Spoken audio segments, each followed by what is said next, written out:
امام الانبیاء تاجدار مدینہ صلی اللہ تعالی علیہ وآلہ وسلم نے حضرت ابو بکر سے فرمایا ابو بکر ہجرت کا حکم مل گیا، مکہ سے مدینہ جانے کا حکم مل گیا، اسلام کے لیے، کلمے کے لیے، دین کی سر بلندی کے لیے میں مکہ سے مدینہ ہجرت کروں گا، اللہ پاک نے تجھے بھی ساتھ جانے کی اجازت دے دی۔ فرمایا ابو بکر اس سفر میں تو میرے ساتھ ہی رہے گا، یہ سفر تو میرے ساتھ ہی کرے گا، دن میں بھی میرے ساتھ رہے گا، رات میں بھی میرے ساتھ ہی رہے گا۔ میرے آقا صلی اللہ تعالی علیہ وسلم نے جب حضرت ابو بکر صدیق کو یہ بشارت عطا فرمائی، حضرت ابو بکر صدیق کو جب یہ بشارت سنائی، فرمایا ہجرت کا حکم مل گیا، ساتھ ملنے کی اجازت، ساتھ جانے کی اجازت بھی مل گئی۔ سیدنا صدیق اکبر رضی اللہ تعالیٰ عنہ آقا کے سامنے ادب و احترام کے ساتھ بیٹھ گئے، آپ کی آنکھوں سے آنسو نکلنے لگے، آپ کے رخساروں پر آنسو آ کر ٹپکنے لگے۔ سیدنا سیدہ عائشہ صدیقہ رضی اللہ تعالیٰ عنہ فرماتی ہے اس دن میں نے یہ سمجھا، اس دن میں نے پہلی مرتبہ یہ جانا کہ خوشی کی وجہ سے بھی آنسو نکل جاتے ہیں، بشارت سننے کے بعد بھی انسان رونے لگ جاتا ہے، خوشخبری سننے کے بعد بھی انسان کی آنکھوں سے آنسو ٹپکنے لگ جاتے ہیں۔ فرماتی میں نے اپنے والد کو روتے ہوئے دیکھا، اپنے والد کی آنکھوں سے آنسوؤں کو برستے ہوئے دیکھا، یہ آنسو خوشی کے تھے، آقا کے ساتھ سفر کرنے کی وجہ سے تھے، آقا کے ساتھ ہجرت کرنے کی وجہ سے آنکھوں سے آنسو نکلنے لگ گئے، عرض کرنے لگے میرے آقا میں تو ہجرت کی تیاری کیے ہوئے ہوں، میں نے تو سواریاں بھی خریدی ہوئی ہے، عرض کرنے لگے آقا ایک نہیں، دو نہیں، ہزار نہیں، 2000 نہیں، پورے 5000 درہم آقا کی خدمت میں لا کے رکھ دیے، عرض کرنے لگے آقا سواری کا انتظام بھی ابو بکر کرے گا، خرچے کا انتظام بھی ابو بکر کرے گا، یہ 5000 درہم میں نے اس سفر کے لیے سنبھال کے رکھے ہوئے ہیں، آپ کے سفر میں کام آئیں گے، مدینہ جانے کے بعد کام آئیں گے، کیونکہ مکہ چھوڑ کے مدینہ جا رہے ہیں، وہاں کمانے کا فی الحال کوئی سبب کوئی نہیں، تجارت کے اسباب فی الوقت کوئی نہیں، یہ 5000 درہم آقا کے لیے میں نے سنبھال کے رکھے ہوئے ہیں، دین کی خدمت کے لیے سنبھال کے رکھے ہوئے ہیں، پورے اخلاص کے ساتھ کلمہ پڑھا، کلمہ پڑھنے کے بعد اپنے جان مال سے دین کی خدمت فرماتے رہے۔ میرے آقا نے فرمایا ابو بکر رات کے وقت ہم ہجرت کریں گے، بس تو اپنی تیاری مکمل رکھنا۔ آقا اجازت دینے کے بعد اپنے حجر مبارک میں تشریف لے آئے، آپ نے سیدنا علی المرتضی شیر خدا کو بلایا، حضرت علی کو بلانے کے بعد فرمایا علی آج رات تو میرے ساتھ ہی رہے گا۔ آپ نے حضرت علی کو وہ امانتیں حوالے فرمائی، لوگوں کا روپیہ پیسہ حوالے فرمایا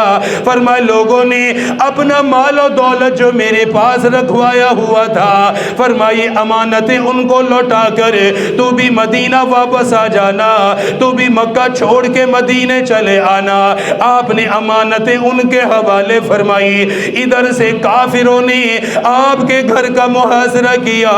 حضور کو تکلیف دینے کے لیے محاصرہ کیا، نعوذ باللہ حضور کو شہید کرنے کے ارادے سے آ گئے۔ میرے آقا نے پروردگار عالم کے حکم کا انتظار فرمایا، اللہ پاک کی طرف سے حکم مل گیا، فرمایا میرے محبوب آپ قرآن پڑھتے جائیں، سورہ یاسین کی تلاوت فرمائیں، اپنے ہاتھ میں تھوڑی سی گرد و غبار لے لے، فرمایا آسمان کی طرف پھینک دیجئے، ان میں سے کوئی بھی آپ کو نہیں دیکھ پائے گا، کسی کی بھی نظر آپ پر نہیں پڑے گی، اللہ آپ کی حفاظت فرمائے گا۔ آپ اتنے کافروں کے درمیان میں سے گزرے، ایک کافر کی بھی نظر نہیں پڑی، ایک دشمن بھی نہیں دیکھ سکا، اللہ پاک نے حفاظت فرمائی، سیدھے اپنے حجر مبارک سے تشریف لے گئے، حجر مبارک سے جانے کے بعد سیدھے سیدنا صدیق اکبر کے دروازے پر پہنچ گئے۔ ہجرت کا حکم مل گیا کہ آپ ہجرت فرمائیں، جائیں اللہ کے راستے میں، مکہ چھوڑ کر مدینہ جا کر دین پر محنت کرے۔ حضور صلی اللہ علیہ وسلم حضرت ابو بکر صدیق کے گھر، فرمایا ابو بکر چلو اب نکلنا ہے، جانا ہے یہاں سے، تیاری۔ سیدنا صدیق اکبر رضی اللہ تعالی عنہ نے سواری حاضر خدمت فرمائی، فرمایا آقا میں تو پہلے ہی تیاری کیے ہوئے تھا۔ آپ نے فرمایا جلدی کرو، صبح کا اجالا ہونے سے پہلے، روشنی سے پہلے کسی محفوظ جگہ پہ جا کے قیام کریں گی، کچھ وقت وہاں پر گزاریں گے۔ کافروں کو پتہ لگنے کے بعد جب ان کو معلوم ہوگا اللہ کے پاک پیغمبر ہجرت کر چکے ہیں، آقا مدنی مکہ سے جا چکے ہیں، فرمائے مقابلہ کرنے کے لیے آئیں گے، پیچھا کرنے کے لیے آئیں گے، فرمایا جلدی جا کر کسی محفوظ جگہ پر قیام کریں گے۔ سیدنا صدیق اکبر رضی اللہ تعالیٰ عنہ چل پڑے، فرمایا ابو بکر فی الوقت سواری کی ضرورت کوئی نہیں، ابھی قریب میں جا کر کسی پہاڑ کے اندر قیام کریں گے، کسی غار کے اندر ہی جا کر قیام کریں گے۔ سیدنا صدیق اکبر رضی اللہ تعالیٰ عنہ چل پڑے، کچھ کھانے پینے کا ساتھ سامان لیا، آقا کے ساتھ ساتھ چلنے لگے، کبھی آگے چلنے لگے، کبھی پیچھے چلنے لگے، کبھی دائیں جانب ہو جاتے، کبھی بائیں جانب ہو جاتے۔ میرے آقا نے فرمایا ابو بکر کیا بات ہے، ایک طرف ہو کر کیوں نہیں چل رہے، کبھی آگے آ جاتے ہو، کبھی پیچھے ہو جاتے ہو۔ عرض کرنے لگے آقا کبھی دل کے اندر یہ خیال آتا ہے کوئی پیچھے سے حملہ نہ کر دے، کوئی پیچھے سے تیر نہ چلا دے، کہیں آپ کو نقصان نہ ہو جائے،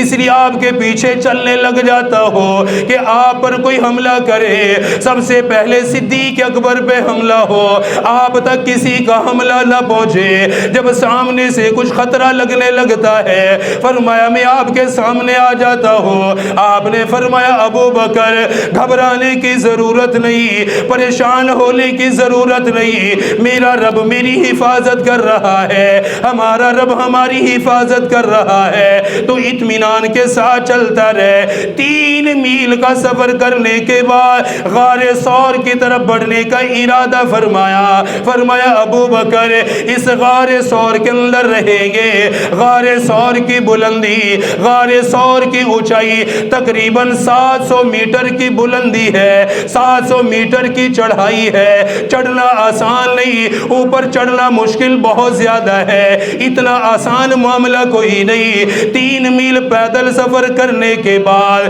آپ نے 700 میٹر اوپر بلندی کی طرف بھی چڑھنا ہے۔ میرے آقا چڑھنے لگے، میرے محبوب غار ثور کی طرف بڑھنے لگے۔ قدمین شریف ہے کیونکہ نبوت کا جسم نزاکت والا تھا، آپ کا جسم تو ریشم سے بھی زیادہ نرم تھا، آپ کے ہاتھ اور ریشم سے بھی زیادہ ملائم تھے۔ حضرت انس بن مالک فرماتے ہیں میں نے موٹا ریشم بھی دیکھا، میں نے باریک ریشم بھی دیکھا، لیکن آقا کے ہاتھوں سے بڑھ کر ملائم میں نے کبھی کوئی ریشم بھی نہیں دیکھا، اعلیٰ قسم کا کبھی کوئی نرم کپڑا بھی نہیں دیکھا۔ اتنے بہترین جسم کے مالک تھے، جسم مبارک کے اندر اللہ پاک نے اوصاف پیدا فرمائے۔ جب پتھریلی زمین پہ چڑھنے لگے، بلندی کی طرف چڑھنے لگے، قدمین سے کچھ خون بہنے لگ گیا۔ سیدنا صدیق اکبر جو آقا پہ اپنی جان قربان کرنے والے، آقا پہ اپنا مال لگانے والے، آقا کے لیے اپنا گھرانہ قربان کرنے والے، بارگاہ رسالت میں عرض کرنے لگے میرے آقا آپ سوار ہو جائیے، آپ پیدل نہ چلیے، بہت اونچائی ہے، چلنے میں دشواری ہے، قدمین شریفین میں ورم آ جائے گا، خون کی مقدار بھی بڑھ جائے گی۔ فرمایا ابو بکر اس چڑھائی پر کوئی اونٹ نہیں چڑھ سکتا، گھوڑا نہیں چڑھ سکتا، پھر میں کس پہ سوار ہو کر چڑھوں گا؟ یہ غلام قدموں میں بیٹھ گیا، سیدنا صدیق اکبر قدموں میں بیٹھ گئے، عرض کرنے لگے آقا آپ کا یہ غلام آپ کو کندھوں پہ سوار کرے گا، آپ کا یہ غلام اپنے کندھوں پہ آپ کو بٹھائے گا، یہ غلامی ہے، یہ دین کی محبت ہے، آقا کی محبت کا جذبہ ہے، ورنہ نبوت کا وزن اٹھانا آسان نہیں، نبوت کو کندھوں پہ اٹھانا معمولی نہیں، اتنا نبوت کا وزن ہے، نبوت کا جلال ہے، لیکن ایک غلام کے لیے مشکل کوئی نہیں۔ انسان محبت میں، انسان عقیدت میں بڑے بڑے کام کر جاتا ہے، ناممکن کو بھی ممکن بنا دیتا ہے۔ اپنی جان سے بھی زیادہ محبت کرنے والے، اپنی اولاد سے بھی زیادہ محبت کرنے والے، سارے جہان میں سب سے زیادہ حضور سے پیار کرنے والے، اس لیے ان کے لیے چڑھنا کوئی مشکل نہیں ہوا، ان کے لیے یہ قربانی دینا کوئی مشکل نہیں ہوا۔ عرض کرنے لگے آقا آپ میرے کندھوں پہ بیٹھیے، میں بلندی کی طرف چڑھتا جاؤں گا۔ میرے آقا سوار ہو گئے، سیدنا صدیق اکبر نے چڑھنا شروع فرمایا، بلندی کی طرف بڑھنا شروع کیا، غار ثور کے قریب آئے، قریب آنے کے بعد زمین پہ بیٹھ گئے، عرض کرنے لگے آقا کچھ دیر آپ باہر انتظار کیجئے، آپ کا غلام اندر جا کر غار کی صفائی کرے گا۔ آپ یہاں آرام فرمائیں، کچھ دیر تشریف رکھیں، میں غار کی کچھ صفائی کر لوں، دیکھ لوں اندر کوئی موذی جانور، کوئی تکلیف دہ چیز، کیونکہ یہاں کوئی آتا جاتا تو ہے نہیں ہے، تو اس لیے ممکن ہے کہ اندر کوئی خطرے کی چیز ہو، تو میں جا کر صفائی کراتا ہوں، جب صفائی ہو جائے گی تو حضور آپ تشریف لے آئیے۔ اس کو کہتے ہیں اپنی جان سے، اپنے مال سے، اپنی آل سے، اپنی اولاد سے سب سے زیادہ حضور سے محبت کرنا۔ حالانکہ اپنی جان کو بھی تو خطرہ ہے نا، دو تو دو ہی ہوتے ہیں، یہ بھی عرض کر سکتے ہیں حضور آپ بھی ساتھ چلیے، چلو اگر کوئی پریشانی والی بات ہوئی تو مل کے مقابلہ کریں گے، فرمایا نہیں، آپ باہر تشریف رکھیں، میں اکیلا اندر جاؤں گا، صاف صفائی کر کے پھر آؤں گا، پھر آپ اندر تشریف لے جائیے۔ سیدنا صدیق اکبر رضی اللہ تعالیٰ عنہ نے سارے غار کو صاف کیا، غار کے سوراخوں کو بند کرنے لگے، کپڑا پھاڑ پھاڑ کے سوراخوں کو بند کیا، کیونکہ ابھی تو صرف پناہ لینے کے لیے آئے تھے، ابھی گھر سے زیادہ کپڑا لے کر نہیں آئے، ابھی کوئی زیادہ ساز و سامان بھی ساتھ نہیں لائے، صرف وہی کپڑا جو پہنا ہوا تھا، وہی تہمت جسے باندھا ہوا تھا، وہی چادر جسے کندھوں پہ رکھا ہوا تھا، کپڑا پھاڑ پھاڑ کے سوراخوں کو بند کرنے لگے۔ آقا مدنی کی خدمت میں حاضر ہو گئے، حاضر ہو کے عرض کرنے لگے میرے آقا اب اندر تشریف لے آئیے، میں نے پورے غار کو صاف کر دیا، میں نے سوراخوں کو بھی بند کر دیا ہے، اندر کوئی پریشانی نہیں، کوئی موذی جانور نہیں، آپ اندر تشریف لا سکتے ہیں۔ میرے آقا اندر تشریف لے گئے، میرے آقا فرمانے لگے ابو بکر ساری رات انتظار کرتا رہا، ساری رات ہجرت کی تیاری میں رہا، کچھ تھکاوٹ بھی ہے، آرام کرنے کو دل چاہ رہا ہے۔ سیدنا صدیق اکبر رضی اللہ تعالیٰ عنہ ایک سوراخ پہ جو ایڈی رکھ کر بیٹھے ہوئے تھے، اندر سے کوئی موذی جانور باہر نہ آ جائے، جو اپنا پاؤں آگے پھیلایا ہوا عرض کرنے لگے میرے آقا میری ران پر اپنا سر مبارک رکھ کے آرام فرمائیے، میری ران پہ اپنا سر مبارک رکھ لیجئے، آقا آپ آرام فرمائیے، میں دیکھتا رہوں گا، کوئی پریشانی والی بات ہوگی خبر بھی دے دوں گا۔ میرے آقا نے اپنا سر مبارک صدیق اکبر کی ران پہ رکھا، آقا مدنی آرام فرمانے لگے، ایک موقع بھی مل گیا، ادھر سے میرے آقا صدیق کی گود میں ہیں، اپنی نظریں حضور کے چہرے پہ جما کر بیٹھ گئے، دیدار کا موقع بھی مل گیا، دل بھر کے موقع بھی مل گیا، آقا کو دیکھنے کی حسرت بھی پوری ہو گئی، اللہ پاک نے یہ موقع بھی عطا فرمایا، میرے آقا کی زیارت کرتے رہے، میرے آقا کو دیکھتے رہے، ادھر سے زہریلے سانپ نے ڈنگ مارا، ڈنگ لگنے کی وجہ سے جسم کے اندر زہر پھیلنے لگا، جسم کے اندر زہر کا اثر ہونے لگا، ایک ڈنگ لگا، جسم کو حرکت نہ دی، اپنے پاؤں کو نہیں ہلایا، کہیں میرے آقا کی نیند خراب نہ ہو جائے، آرام کے اندر خلل پیدا نہ ہو جائے۔ وہ سانپ بھی ڈسنے لگا، اتنا جسم کے اندر زہر پھیلا، آنکھوں سے آنسو برسنے لگ گئے، آنکھوں سے آنسو نکلا، سیدھا آنسو میرے آقا کے رخسار پہ جا کے گرا۔ میرے آقا چونکہ گود میں تھے، آرام فرما تھے، آنسو جب گرا تو رخسار مبارک پہ گرا، تو آنسو گرنے کی وجہ سے آنکھ کھل گئی، دیکھا کہ حالت ہی بدلی ہوئی ہے، چہرے کا رنگ ہی بدلا ہوا ہے۔ فرمایا ابو بکر کیا بات ہے، کیا ہوا، یہ تیری حالت کیسی ہو گئی، آنکھوں سے آنسو بھی ٹپک رہے۔ عرض کرنے لگے میرے آقا ایک سراغ پر اپنی ایڑی رکھ کر بیٹھا ہوا ہوں، کپڑا ختم ہونے کی وجہ سے میں نے سراغ پہ اپنی ایڑی کو رکھ لیا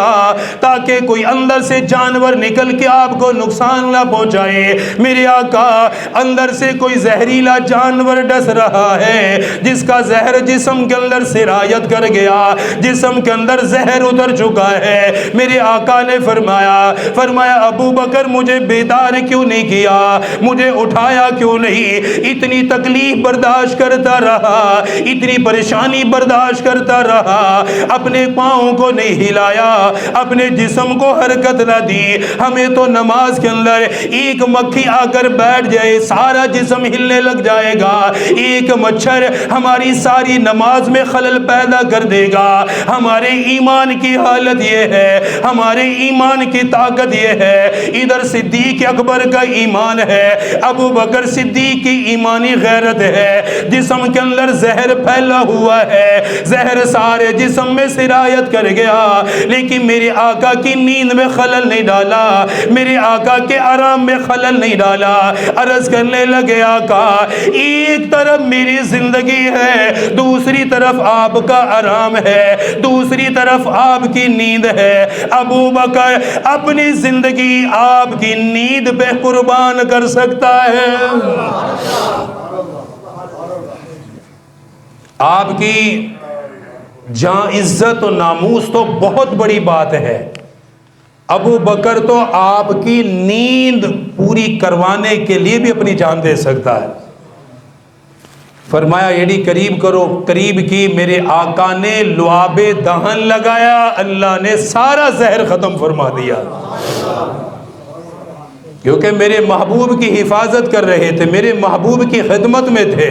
تو اللہ پاک نے وہ سارا زہر ختم کر دیا۔ اس لیے سیدنا فاروق اعظم رضی اللہ تعالیٰ عنہ جب امیر المومنین بنے، کچھ لوگوں نے آپ کے سامنے ذکر کیا، سیدنا فاروق اعظم کے اعمال کا ذکر کرنے لگے، دین کی خدمت کا ذکر کرنے لگے، کہنے لگے آپ نے بڑی دین کی خدمت فرمائی ہے، اسلام کی آپ نے بڑی خدمت فرمائی ہے۔ سیدنا فاروق اعظم رضی اللہ تعالیٰ عنہ سے رہا نہ گیا، آپ نے سارے لوگوں کو جمع فرمایا، صحابہ کا مجمع اکٹھا کرنے کے بعد، صحابہ کو جمع کرنے کے بعد مسجد نبوی کے منبر پہ تشریف فرما ہوئے، فرمانے لگے او لوگو ایک طرف میری خدمت ہے، ایک طرف میری دین کے لیے خدمات ہیں، دوسری طرف سیدنا صدیق اکبر رضی اللہ تعالیٰ عنہ کی زندگی ہے۔ فرمانے لگے لوگو میں ابو بکر کی نماز کا ذکر نہیں کرتا، میں ان کے صدقات کا ذکر نہیں کرتا، میں ان کے خیرات کا ذکر نہیں کرتا، میں ان کی بہت کوئی زیادہ قربانیوں کا ذکر نہیں کرتا، بلکہ فرمانے لگے، فرمایا ابو بکر کی ایک رات کی نیکی عمر کی ساری زندگی سے اعلیٰ ہے، عمر کی ساری نمازوں سے بہتر ہے، عمر کے سارے اعمال سے بہتر ہے۔ پھر لوگوں سے فرمانے لگے، فرمایا وہ رات جو ابو بکر نے غار ثور کے اندر گزاری، آقا کی حفاظت کے لیے گزاری، ڈنگ بھی پڑتا رہا، جسم کے اندر زہر بھی پھیلتا رہا، فرمایا لوگوں ابو بکر کی غار ثور کی ایک رات فاروق اعظم کی ساری زندگی سے بہتر ہے۔ ان کی عبادات تو بہت زیادہ، ان کے معاملات اور بہت زیادہ، فرمایا صرف ایک ہی رات ان کے میرے اعمال سے زیادہ بہترین ہے، ان کے ایک یہی عمل فاروق اعظم کے سارے اعمال سے بڑا ہوا ہے۔ مال سے بھی خدمت فرماتے رہے، اپنی جان سے بھی خدمت فرماتے رہے۔ غزوہ